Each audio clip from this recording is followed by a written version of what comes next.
Hello everyone, आपका स्वागत है अवधेश मिश्रा नीट चैनल में। ये 49 क्वेश्चन देखते हैं। ये क्वेश्चन इंपॉर्टेंट है, इसका सोल्यूशन ध्यान से देखेंगे। What will be the decreasing order of stability following carbocations. देखिए, कार्बोकैटायंस की स्टेबिलिटी डिपेंड करती है प्लस आई पे प्लस एम पे। जितना ज़्यादा प्लस आई प्लस एम ग्रुप लगेगा, कार्बोकैटायंस की स्टेबिलिटी उतनी ज़्यादा होगी। यहाँ पे आपसे स्टेबिलिटी का ऑर्डर पूछा है, ध्यान से देखेंगे, ये क्वेश्चन इंपॉर्टेंट है। देखिए, यहाँ पर सबसे ज़्यादा स्टेबल हो जाएगा फर्स्ट वाला, क्योंकि देखिए ये एरोमेटिक है। इस प्लस चार्ज की वजह से क्या है, एरोमेटिक है। एरोमेटिक होने की वजह से ये वाला सबसे ज़्यादा स्टेबल हो जाएगा, फर्स्ट वाला। ध्यान देंगे। अब यहाँ पे देखिए, यहाँ पे सेकंड वाला, यहाँ पे थर्ड वाला। देखिए यहाँ पे CH2 प्लस है। कहीं भी देखिए, कहीं भी प्लस चार्ज की वजह से कोई एरोमेटिक नहीं है। केवल पहला वाला ऐसा है जो प्लस चार्ज की वजह से एरोमेटिक है, इसलिए ये वाला सबसे ज़्यादा स्टेबल होगा। अब यहाँ देखिए, अब सेकंड का कंपेरिजन थर्ड वाले से करते हैं।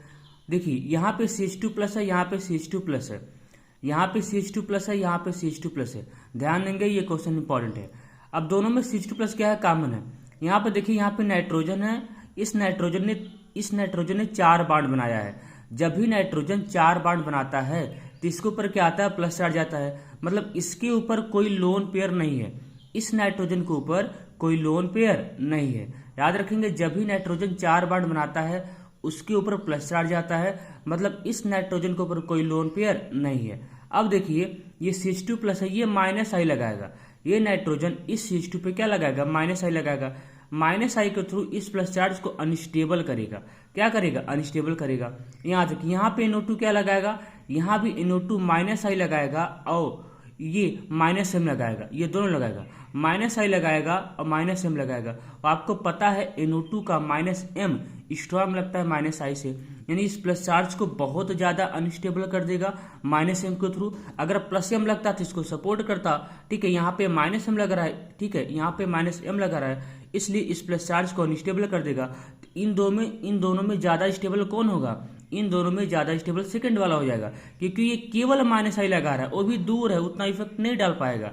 लेकिन ये देखिए, ये माइनस एम लगा रहा है, और आपको पता है मेजोमेर की इफेक्ट डिस्टेंस भी डिपेंड नहीं करता, इसलिए सेकंड वाला ज़्यादा स्टेबल हो जाएगा थर्ड वाले के कंपेरिजन में। अब यहाँ पे आइए, तो सबसे ज़्यादा स्टेबल कौन, फर्स्ट वाला, फिर सेकंड वाला हो जाएगा, फिर थर्ड वाला। अब यहाँ देखिए, अब आप कहेंगे सर फोर्थ वाला, फाइव वाला कम स्टेबल क्यों हो गया।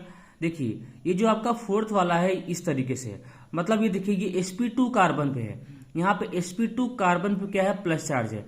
याद रखेंगे, अगर पाई बांड पे प्लस चार्ज हो, अगर पाई बांड पे प्लस चार्ज हो, वो प्लस चार्ज लोकलाइज्ड होता है। मतलब ये प्लस चार्ज अब कहीं घूम नहीं सकता, ये प्लस चार्ज यहाँ पे फिक्स हो गया है, इसलिए। और देखिए, ये sp2 कार्बन पे क्या है, प्लस चार्ज है। ये sp2 कार्बन प्लस चार्ज है। यहाँ पे देखिए, इन दोनों में कम से कम ये प्लस चार्ज घूम तो सकता है ना, ये प्लस चार्ज रेजोनेंस स्टेबलाइज है ना, ये प्लस चार्ज कम, इन दोनों में प्लस चार्ज घूम सकते हैं, डिलोकलाइज है। लेकिन इसमें प्लस चार्ज घूम ही नहीं सकता, लोकलाइज है, मतलब यहाँ पे फिक्स है, यहाँ से कहीं जा नहीं सकता है। इस प्लस चार्ज को स्टेबल करने के लिए कोई नहीं है। ऐसा समझ में, यहाँ पे तो रेजोनेंस है, थोड़ा बहुत स्टेबल कर ही देंगे, लेकिन यहाँ पे कोई नहीं है इसको स्टेबल करने के लिए, इसलिए क्या होगा, ये वाला। ठीक है, याद रखिए, यहाँ पे sp2 कार्बन के प्लस चार्ज है, आपको पता है। और यहाँ पे देखिए, यहाँ पे sp कार्बन पे प्लस चार्ज है, यहाँ पे sp हाइब्रिडाइज कार्बन पे प्लस चार्ज है, इसलिए ये 5 वाला बहुत ज़्यादा अनस्टेबल हो जाएगा।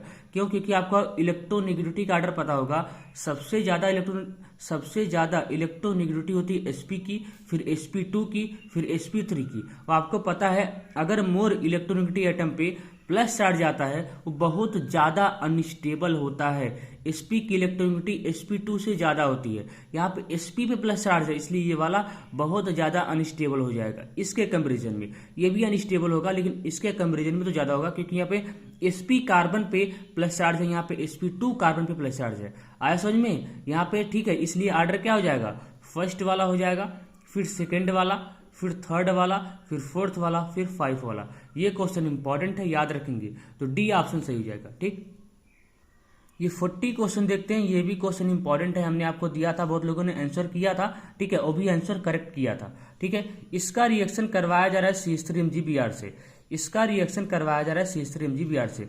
याद रखेंगे, CN का रिएक्शन CH3 से होता है। ठीक है, आप क्या करेंगे, इस CN को इसको ओपन करिए तो ये हो जाएगा इस तरीके से। ठीक है, अब आप क्या करेंगे, इसको ब्रेक करिए तो ये टूट जाएगा माइनस में, ये टूट जाएगा प्लस में। इसको आपको ब्रेक करने आना चाहिए, इसको बोलते हैं ग्रेनार्ड रीजेंट बोलते हैं।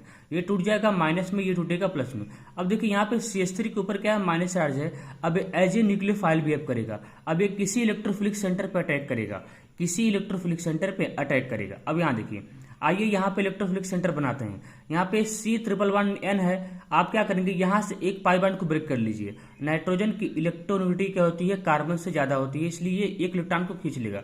मतलब आपको करना क्या है, यहाँ से एक पाई बॉन्ड को ब्रेक करेंगे, यहाँ बनाएंगे प्लस, यहाँ बनाएंगे माइनस। अब आपको कुछ करना ही नहीं है, ये CH3 माइनस, ये CH3 माइनस इस प्लस वाले पार्ट पर अटैक कर जाएगा। मतलब प्लस को माइनस देना है, माइनस को प्लस देना है। ये CH3 माइनस इस प्लस वाले पार्ट पर अटैक कर जाएगा और ये प्लस पार्ट इस माइनस वाले पार्ट पर अटैक कर जाएगा। तो ये हो जाएगा इस तरीके से। अब देखिए पानी भी है, यहाँ पे क्या है, पानी भी है। आप क्या करेंगे, इस दोनों बॉन्ड को ब्रेक कर देंगे। ध्यान से देखें कैसे करना है। अब इन दोनों बॉन्ड को ब्रेक कर देंगे, इन दोनों बॉन्ड को ब्रेक करेंगे। इसको देंगे 2H, इस नाइट्रोजन को देंगे 2H, इस कार्बन को देंगे 2OH, इस कार्बन को देंगे 2OH, इस तरीके से। ठीक है, अब क्या होगा, यहाँ से ये वाला पार्ट निकल जाएगा। अब ये हो जाएगा इस तरीके से। अब आपको पता है एक कार्बन पे 2OH कभी स्टेबल नहीं होते हैं, एक कार्बन पे 2OH कभी स्टेबल नहीं होते हैं, इसलिए यहाँ से H2O बाहर निकल जाएगा। जैसे यहाँ से H2O बाहर निकलेगा, ये कन्वर्ट हो जाएगा CO CH3 में। तो आपका आंसर क्या हो जाएगा, बी ऑप्शन सही हो जाएगा। ये क्वेश्चन इंपॉर्टेंट है, इसका मैकेनिज्म भी इंपॉर्टेंट होता है, इसलिए इस क्वेश्चन को 4-5 बार आप प्रैक्टिस कर लेंगे ताकि इस तरह का क्वेश्चन अगर नीट एग्जाम में आया तो आपसे हो जाए। ठीक है।